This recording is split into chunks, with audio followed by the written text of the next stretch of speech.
L'information, le journal magazine en direct avec Steve Nadjar. Steve, bonjour. Bonjour Philippe, bonjour à tous. L'actualité du jour est dominée par ce dramatique accident au Mali. 2 hélicoptères français sont entrés en collision hier soir. 13 soldats membres de la force Barkhane au Sahel sont morts. On en parle dès le début de cette édition. En Israël, la sortie d'Avishai Mendelblit pour le procureur général Benyamin Netanyahou n'a pas à démissionner de sa fonction de Premier ministre, en tout cas dans l'immédiat. Ce n'est pas l'avis de Gideon Sa'ar qui appelle le chef du parti à se retirer. On reviendra ensemble sur les tensions qui s'accentuent au sein du Likoud alors que de nouveaux sondages viennent d'être publiés. En Grande-Bretagne, les élections générales se rapprochent. Elles auront lieu le 12 décembre. Et le grand rabbin britannique met en garde contre le poison de l'antisémitisme qui ravage le pays. Et puis un mot de football à la fin de ce journal avec le Paris Saint-Germain qui affrontera ce soir le Real Madrid à Santiago Bernabéu pour un match de Ligue des Champions rempli d'étoiles. Radio J. C'est le plus lourd bilan pour l'armée française depuis 1983 et l'attentat du Drakkar à Beyrouth au Liban. Hier, aux alentours de 19h40, 2 hélicoptères sont entrés en collision au Mali. Cet accident a causé la mort de 13 soldats de la force Barkhane au Sahel. Il s'est produit dans la région du Liptako, aux confins du Mali, du Niger et du Burkina Faso. Ces 13 militaires français participaient à une attaque contre des djihadistes quand un hélicoptère de combat Tigre a percuté un hélicoptère de manœuvre et d'assaut Cougar. Ce dernier était déployé pour coordonner l'ensemble des moyens et pouvoir assurer l'extraction d'un militaire ou d'un terroriste en cas de besoin. Cette région du Liptako est l'une des places fortes du djihadisme au Sahel. L'organisation État islamique au Grand Sahara y a mené le 1er novembre une attaque contre la base militaire malienne d'Indeliman, causant la mort de 49 soldats maliens. D'autres groupes djihadistes sont également actifs dans la zone, qu'ils soient liés à l'organisation État islamique ou à Al-Qaïda ou Maghreb islamique. C'est donc ici que la force Barkhane concentre ses efforts depuis plusieurs mois. Ce matin, le ministère des Armées a publié un communiqué. Selon toute vraisemblance, un abordage entre ces 2 aéronefs évoluant à très basse altitude serait à l'origine de l'accident, écrit le ministère des Armées. Engagés au sol depuis quelques jours, les commandos traquaient un groupe de terroristes décelés quelques heures plus tôt, qui évoluait en pick-up et à moto. Depuis le début de l'intervention française au Mali en 2013, 38 militaires ont été tués. Emmanuel Macron a salué dans un communiqué avec le plus grand respect la mémoire de ces militaires de l'armée de terre, 6 officiers, 6 sous-officiers et un caporal-chef tombé en opération et mort pour la France dans le dur combat contre le terrorisme au Sahel. Fin de citation. Une enquête a été ouverte afin de déterminer les circonstances exactes de ce drame, a précisé la ministre des Armées Florence Parly. Ce type d'accident est rare, mais il peut être très coûteux en vie. La dernière fois, c'était en février 2018. À l'époque, 2 appareils d'une école de l'armée de terre s'étaient écrasés dans le Var à proximité de Saint-Tropez. Bilan de cette collision, 5 morts. Hier soir, ce sont 7 des 13 victimes qui appartenaient au 5e régiment d'hélicoptères de combat de Pau. En leur honneur, la page Facebook du régiment a été modifiée dans la matinée. Une photo avec un brassard noir y a été ajoutée. Voilà ce qu'on pouvait dire sur ce dramatique accident d'hélicoptère au Mali hier soir qui a donc coûté la vie à 13 militaires français. En Israël, c'était la question qui brûlait les lèvres des observateurs depuis jeudi et l'annonce de la triple inculpation de Benyamin Netanyahou. Devait-il renoncer immédiatement au pouvoir ? Non, a répondu Avishai Mendelblit. Dans un communiqué publié hier soir, le procureur général indique que Benyamin Netanyahou n'a pas besoin de démissionner de son poste de Premier ministre, ni d'être contraint à s'absenter à cause des accusations portées contre lui. Une question demeure néanmoins en suspens, celle du maintien de ses autres portefeuilles ministériels. Benyamin Netanyahou est en effet ministre de l'Agriculture, de la Santé, des Affaires sociales et de la Diaspora. Autant de portefeuilles qui pourraient être transférés à d'autres figures politiques si le panel de hauts responsables juridiques actuellement à l'étude en décidait ainsi. Selon la presse locale, Avishai Mendelblit espérerait que le principal concerné renonce à ses dernières fonctions de sa propre initiative. Si Benyamin Netanyahou n'est donc pas obligé de démissionner de son poste de Premier ministre, cela ne veut pas néanmoins dire qu'il pourra légalement à l'avenir former un gouvernement en cas de réélection. Et de ce point de vue-là, les choses ne sont pas encore faites. Un sondage publié aujourd'hui par l'Institut de recherche Panel Politique s'informe des conséquences de la mise en examen de Benyamin Netanyahou. En cas de nouvelle élection, la liste Carole Lavan devancerait largement le Likoud avec 37 sièges contre 30 pour le parti de droite. On retrouverait En troisième position, la liste arabe unie avec 12 mandats, puis Chasse avec 8 sièges, suivi du judaïsme unifié de la Torah et d'Israël Beiteinu d'Avigdor Lieberman qui obtiendraient tous les deux 7 mandats. Si la liste emmenée par Benny Gantz creuserait donc l'écart, cela ne serait pas suffisant néanmoins pour bousculer les équilibres. Le bloc du centre-gauche soutenu par la liste arabe pourrait se prévaloir de 58 sièges contre 55 pour le bloc de droite, insuffisant donc pour former une majorité absolue à la Knesset. Autre indication de ce sondage, 56% des Israéliens interrogés considèrent que Benjamin Netanyahou ne devrait pas être autorisé à exercer la fonction de Premier ministre après sa mise en examen. Un avis que partage Gideon Sa'ar, le principal rival du Premier ministre sortant au sein du Likoud, a une nouvelle fois sorti les griffes hier soir. Selon lui, Benjamin Netanyahou devrait démissionner non pas à cause de son inculpation, mais du fait de son incapacité à former un gouvernement et sa réticence à respecter le processus démocratique. Fin de citation. On écoute tout de suite Gideon Sa'ar. Je présenterai ma candidature pour ces élections à la direction du parti. Je présenterai ma candidature, mais chacun a le droit de présenter sa candidature. Le Likoud est un mouvement démocratique. Camarades, je respecte le Premier ministre. Le respect, ce n'est pas la flatterie ou l'effacement. La partie est néanmoins loin d'être gagnée pour Gideon Sa'ar. Selon un sondage publié par la 13e chaîne de télévision, 53% des membres du Likoud voteraient pour Benjamin Netanyahou lors des prochaines primaires pour la direction du parti, contre seulement 40% pour Gideon Sa'ar. En cas de retrait du Premier ministre, Gideon Sa'ar arriverait cette fois largement en tête avec 39,4%, loin devant Nir Barkat qui obtiendrait 23,6% des suffrages et Israël Katz. L'avenir politique de Benjamin Netanyahou continue bien sûr d'occuper la une des gazettes israéliennes. Un rassemblement de soutien aura lieu ce soir au musée d'art de Tel Aviv. On ne sait pas encore si le chef du Likoud sera physiquement présent à cet événement. En attendant ce matin, certaines plumes étaient très sévères à l'égard du Premier ministre. C'est ce que nous explique Daniel Haïk en partenariat avec le studio Kalita. Qu'écrivent ce matin les éditorialistes? Eh bien, dans le Yediot Aharonot, Aleph Bet Yehoshua, le célèbre philosophe et écrivain israélien, s'adresse ce matin au Premier ministre. Après avoir souligné qu'il avait été impressionné, a-t-il dit, par son leadership, même s'il se démarquait de ses idées, eh bien le célèbre philosophe écrit: vous êtes, monsieur Netanyahou, au carrefour de votre carrière. Vous êtes en train d'étrangler le pays pour sauver votre peau. Vous allez précipiter l'État d'Israël dans un troisième scrutin qui ne fera qu'amplifier les clivages au sein de la nation. Alors, monsieur le Premier ministre, libérez le pays. Libérez-vous, quittez vos fonctions et entamez une vie d'intérêt hors de la politique. Dixit donc Aleph Bet Yehoshua. Ariela Ringelhoffman écrit ce matin toujours dans le Yediot Aharonot sur ce qu'elle appelle la folle course vers les urnes de troisièmes élections. Ne sont pas des élections de trop, c'est entraîner tout simplement le pays vers un tourbillon institutionnel sans précédent. Et le pire, c'est qu'au bout de ces troisièmes élections, il est probable que rien n'aura changé et qu'aucun gouvernement ne pourra être formé.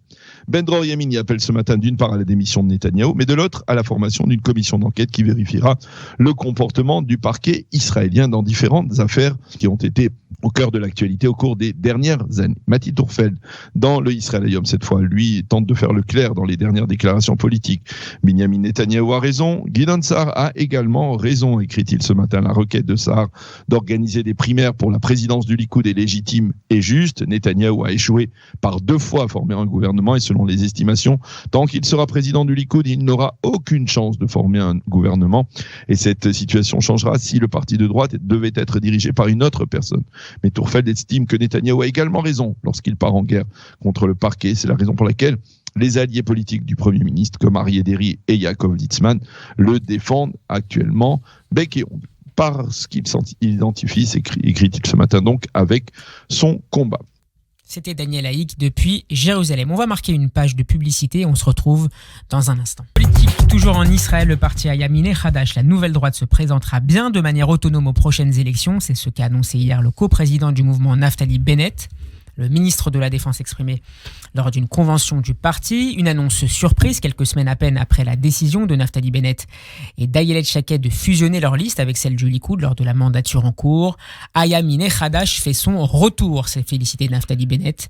La direction du mouvement a néanmoins indiqué qu'elle ferait tout pour empêcher un nouveau scrutin dans les mois à venir. Une perspective électorale influencée par la situation judiciaire de Benjamin Netanyahou. Mais le chef du Likoud n'est pas le premier à avoir connu des démêlés judiciaires. guerre. Depuis 20 ans, tous les chefs de gouvernement israéliens se sont retrouvés à un moment dans le collimateur de la justice.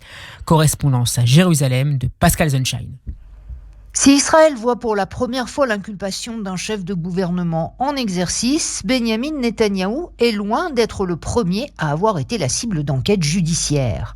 En 1999, c'est Ehud Barak qui vient d'être élu Premier ministre. Peu après, il se retrouve dans le collimateur du contrôleur de l'État qui constate des dysfonctionnements dans ses comptes de campagne. Les associations qui l'ont financé n'étaient pas aussi indépendantes qu'elles le prétendaient. Parti travailliste écope d'une lourde amende et le dossier est transféré à la police. C'est à la fin de son mandat, en 2001, qu'Ehud Barak est entendu par les enquêteurs.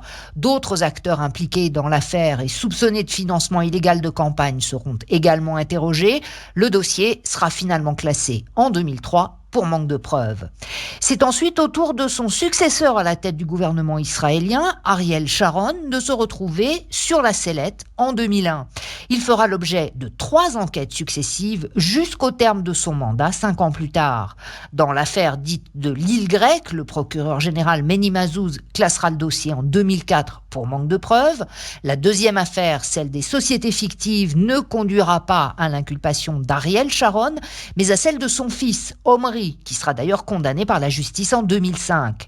La troisième enquête porte sur les relations d'Ariel Sharon avec l'homme d'affaires sud-africain Cyril Kern, pour laquelle le Premier ministre sera soupçonné de corruption. L'affaire sera finalement classée en 2012, 2 ans avant son décès, essentiellement parce qu'Ariel Sharon, qui avait plongé dans le coma après un deuxième AVC, n'était plus en état de répondre aux questions de la police. La série noire a continué avec Ehud Olmert, le Premier ministre qui a pris la suite d'Ariel Sharon, a quant à lui été impliqué dans pas moins de 5 affaires différentes pour des agissements dont certains avaient commencé à l'époque où il était maire de Jérusalem. Une affaire a été classée sans suite, celle des nominations au ministère du Commerce. Dans celle de la double facturation de ses billets d'avion, l'affaire Rishon Tours, Olmert a obtenu l'acquittement. En revanche, il a été condamné pour corruption, fraude et abus de confiance dans les 3 autres, celle du centre d'investissement, celle des enveloppes d'espèces qu'il a reçues de l'homme d'affaires Moshe Talansky et celle du scandale immobilier Holy Land, pour lesquelles le verdict a été confirmé en appel en 2015, assorti d'une peine totale de 16 mois d'emprisonnement qu'il a purgé entre février 2016 et juillet 2017. Si Ehud Olmert est le seul Premier ministre israélien à avoir été condamné par la justice, il faut rappeler qu'il avait démissionné de ses fonctions sous la pression publique plusieurs mois avant sa mise en examen. Gabriel Attal nous a rejoint sur ce plateau. Bonjour Gabriel. Bonjour Steve.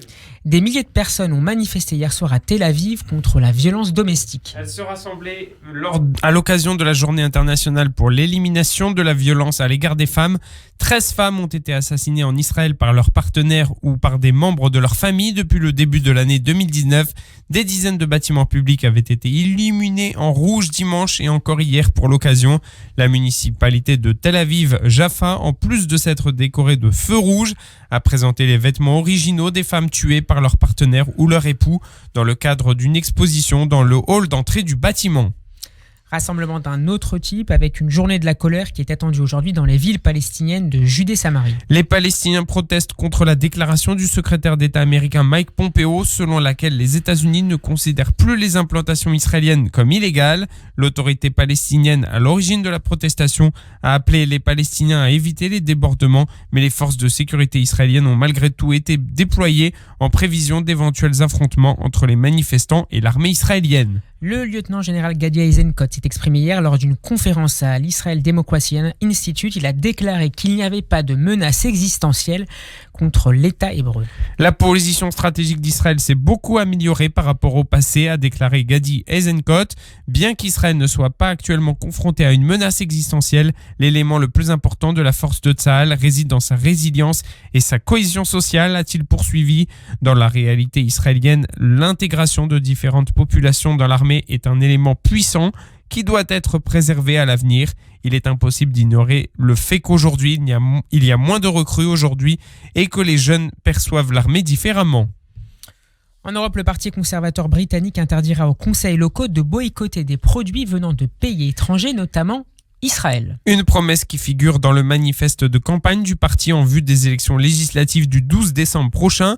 Le grand rabbin du Royaume-Uni, Ephraim Mirvis, a sévèrement critiqué aujourd'hui le chef du parti travailliste, Jeremy Corbyn, lui reprochant son incapacité à empêcher le poison de l'antisémitisme de s'y enraciner dans une intervention sans précédent en pleine campagne des législatives.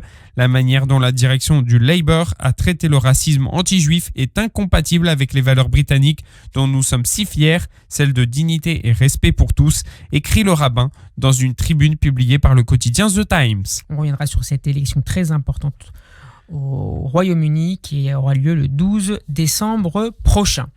Le nouveau Beit Chabad à Myanmar, anciennement appelé la Birmanie, réjouit les touristes juifs. C'est votre histoire du jour, Gabriel. Oui, Steve, depuis son arrivée en 2018, Schneur Redport et son épouse... Et son épouse Yehudis ont créé une synagogue et le premier restaurant kasher du Myanmar. Les Juifs en visite dans ce pays ont désormais un endroit accueillant où ils peuvent profiter d'un authentique Shabbat grâce à un jeune couple argentin, le rabbin Redport et son épouse Yehudis. Selon un article publié par Chabad.org, les Redports sont arrivés à Yangon, anciennement Rangoon, à la fin de l'année 2018, où ils ont entrepris de fonder un Beit Chabad au Myanmar, au service de la communauté juive locale d'environ 100 personnes. Leurs efforts ont été salués dimanche par l'annonce de la nomination du rabbin Yosef Chaim Kantor lors d'un banquet de gala de la conférence internationale des émissaires de Chabad Lubavitch. Abritant quelques 7 millions de personnes, Yangon compte également un flot continu d'hommes d'affaires, de touristes, de travailleurs humanitaires et de routards juifs qui sont également chaleureusement accueillis par les Redports. À son arrivée, la première tâche du rabbin, alors qu'elle était encore au décalage horaire, consistait à se procurer de la nourriture cachère. Il s'est donc dirigé vers un marché voisin où il avait été informé que des poulets vivants étaient en vente. C'était un stand halal et je leur ai dit qu'au lieu de tuer les poulets, je voulais les abattre moi-même, a déclaré le rabbin, un shochet bien entraîné, avec l'aide d'un passant qui parlait peu anglais et avec un usage intensif de gestes. Il a expliqué aux commerçants qu'il voulait abattre les poulets lui-même et qu'il ne voulait pas qu'ils soient trempés dans l'eau chaude pour aider à défaire. Il montra ses 3 poulets et se dirigea vers un stand de poissons où il trouva un spécimen avec des nageoires et des écailles. Il s'avéra que c'était du bar asiatique. Je suis allé sur YouTube et j'ai appris à découper le poisson en filets, a expliqué Redport dans son entrevue. Et c'est ainsi que nous avions de la nourriture pour les Shabbats. Eh bien voilà une nouvelle destination pour les touristes. Retour en France avec une majorité de Français qui soutiennent la journée de grève prévue le 5 décembre. Ils considèrent plus largement que la France traverse une crise sociale et des difficultés mal comprises par Emmanuel Macron. Selon un sondage via Voice pour Libération paru aujourd'hui, les popularités du chef de l'État et du Premier ministre Édouard Philippe reculent en novembre. 57% des Français ont une mauvaise opinion d'Emmanuel Macron, contre 31% une bonne, 54% ont une mauvaise opinion de Édouard Philippe, contre 32% une bonne. Les personnes interrogées sont mécontentes de la politique économique et sociale de l'exécutif qui doit en changer, selon une large majorité de Français, dont 35% changer totalement et 40% en grande partie. 18% sont d'un avis contraire. En Turquie, les autorités ont arrêté une ressortissante française soupçonnée de vouloir rejoindre le groupe État islamique en Syrie. Les médias turcs ont ajouté que la jeune femme allait être expulsée. Cette ressortissante française, âgée de 21 ans, a été arrêtée et placée en garde à vue à Adana, dans le sud, par des membres de la police antiterroriste qui l'avaient prise en filature, a rapporté DHA, sans préciser la date de cette interpellation.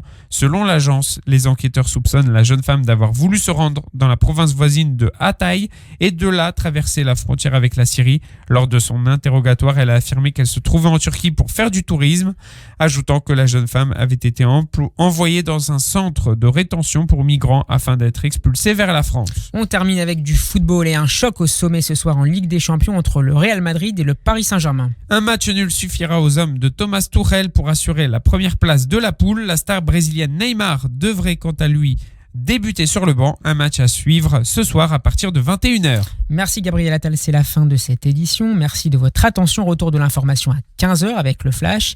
Pour ma part, je vous retrouve dans un instant pour l'émission Israël Business aux côtés d'Eric Lewin. Bonne Radio J 94.8. Israël Business, le rendez-vous hebdomadaire consacré à l'économie israélienne et internationale, tendance, acquisition, projet. Vous saurez tout sur ce qu'il faut savoir grâce à notre expert Eric Lewin. Bonjour Eric. Bonjour Steve. À en croire votre teint, Eric, vous étiez en Israël la semaine dernière, mais mon petit doigt me dit que vous n'avez pas seulement profité du soleil, vous avez rencontré de nombreux professionnels de la finance, notamment un certain Yoni Assia. Oui, alors ce nom ne vous dit rien, c'est le PDG d'eToro. eToro, c'est la première plateforme de trading social au monde. Alors j'ai longuement rencontré, c'était dans les bureaux de Ramat Gan, c'est une société qui a plus de 12 millions d'utilisateurs à travers le monde. Alors c'est quoi ? En fait, c'est un broker en ligne, c'est-à-dire que vous pouvez acheter des actions, vous pouvez en vendre également. Ils sont également spécialisés sur les crypto-monnaies, mais ils ont un angle intéressant, c'est-à-dire que il est possible de dupliquer les performances des meilleurs clients. Alors imaginons, Steve, que vous soyez un très bon client, que vous gagnez beaucoup d'argent, vous gagnez 40% par an, et vous êtes client d'eToro, eh bien moi, je peux suivre vos performances, dupliquer vos performances, et donc non seulement je vous suivrai, mais en plus vous gagnerez de l'argent, parce que moi je vous suis. C'est-à-dire un que peu vous comme avez... pour les pronostics sportifs. Sauf que vous avez deux niveaux, vous gagnez de l'argent avec votre propre trading, et vous gagnez de l'argent parce qu'il y a des gens qui vous suivent. Et je trouve qu'il y a qu'en Israël qu'on peut trouver un business model de la sorte. Alors j'ai pas eu tellement de chiffres, parce que vous savez, comme c'est dans le domaine du non-coté, on parle pas beaucoup, ça reste un petit peu secret, c'est le culte du secret, mais ce que je peux savoir en ayant parlé avec d'autres banquiers, c'est que la valorisation d'eToro serait autour déjà $1 milliard. Ça en ferait une licorne, puisque vous savez que la licorne, c'est une société dans le monde du private equity qui vaut plus $1 milliard. Donc c'est une belle société. Et puis ce qui est intéressant avec Yoni Assia, c'est qu'il n'a pas la langue dans sa poche, c'est-à-dire que, à part sur les chiffres où il veut pas détailler, sur son business model, il dévoile tout son business model, tous ses actionnaires, et donc c'est assez intéressant. Ça change un petit peu des banquiers français, où si vous voulez, on est vraiment dans le culte du secret, parce que quand vous rencontrez le patron de la Générale ou le patron de la BNP, vous n'êtes pas du tout dans ce même état d'esprit. Une start-up donc à suivre. Israël, une start-up nation reconnue dans le monde entier, mais le succès n'est pas forcément au rendez-vous pour tous les start-upers, Eric. Bah oui, parce que on parle beaucoup de start-up nation, on a l'impression que tous les gens qui créent des start-up là-bas font fortune. Alors moi, j'étais dans les bureaux de High Angels, c'est l'un des premiers fonds d'investissement en Israël, et ce qui est intéressant, il y a que des femmes. Donc elles sont toutes très jolies, elles ont toutes moins de 40 ans, ce qui ne gâche rien. Et en discutant avec elles, je me suis rendu compte, c'est vrai qu'elles ont $200 millions sous gestion, c'est une société qui a été créée sur 5 ans. Mais vous savez, depuis la création de la société, ils n'ont fait que 65 investissements. C'est-à-dire qu'ils reçoivent 1000 dossiers par an. J'ai bien dit 1000 dossiers par an, et ils en retiennent 12. Donc si on est bon, vous et moi, en calcul, ça veut dire qu'il y a simplement 1,2% des dossiers qui ont un succès. Et encore, ils acceptent de financer le dossier, mais ça veut pas dire après que ça soit un grand succès, que ça soit comme Mobileye et comme Waze.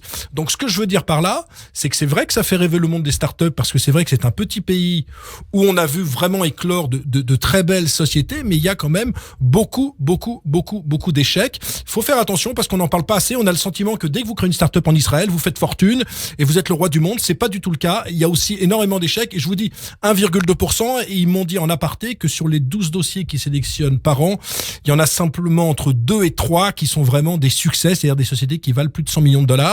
Donc attention, c'est vrai que c'est beau Israël, c'est vrai que les startups, ça fait rêver, mais on ne gagne pas à tous les coups. Il faut vraiment le dire à nos amis auditeurs, si vous avez un business model, il faut vraiment le travailler, et c'est pas parce que vous êtes en Israël que vous ferez fortune. Eh bien, vous serez entendu, Eric, on l'espère. On termine avec la nouvelle idée d'Uri Levin.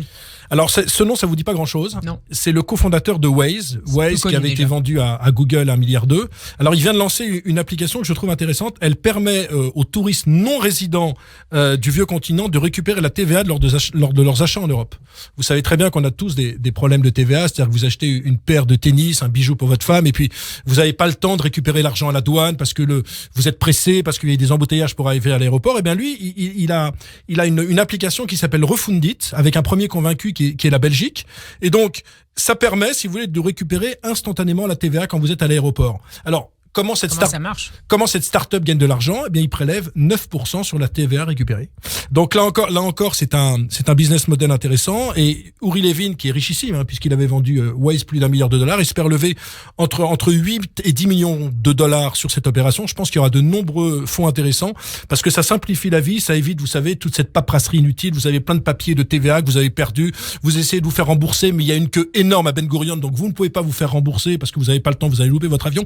Donc c'est assez intéressant, et ça nous montre, on parlait la semaine dernière des applications sur les cimetières, là on a l'application dans les aéroports sur la TVA. On a l'impression que c'est vrai qu'en Israël, alors j'étais un peu critique sur les startups, mais c'est vrai qu'on a le sentiment qu'il y a tous les jours une idée nouvelle, et celle-ci sera à mon avis couronnée de succès, non seulement parce que les fonds levés ne seront pas difficiles à lever, et puis parce que Uri Levin quand même est extrêmement riche, et en employant un langage, vous me pardonnerez, il peut remettre au pot, c'est-à-dire que si ça marche pas tellement bien, il pourrait remettre des dizaines de millions d'euros pour assurer le succès. Donc Refundit, retenez bien, parce que je pense que ça peut être un très bon investissement et une très belle success story dans les futures années. La fin de la paperasserie, c'est difficile à dire. Ça fait en tout cas rêver.